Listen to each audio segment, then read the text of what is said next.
Дали после минатогодишните проблеми со батериите на Note 7, дали мислите и дали сметате дека овој модел на Samsung Galaxy Note 8 ќе може повторно да го врати Samsung на самиот врв на пазарот на фаблет уреди, односно уреди со поголем екран и со користење на пенкалца?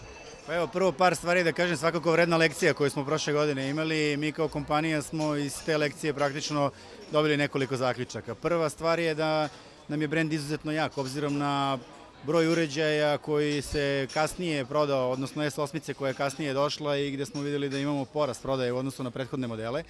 I ono što mislim da je jako bitno, to smo čak i objavili, uveli smo 8 koraka kontrole svih baterija koje praktično ulaze u nove Samsung uređaje. Ono što mislim da je takođe bitno, postavili ste pitanje da li očekujemo da se vratimo na prvo mesto. Evo, ono što mogu da vam kažem je da svakako pre-order faza koja trenutno traje u određenim zemljama je dovela do toga da mi kada poredimo pre-order faze sa prethodnim modelom, Galaxy Note 8 je značajno veći u pre-order fazi nego svi ostali fableti ranije koji su bili.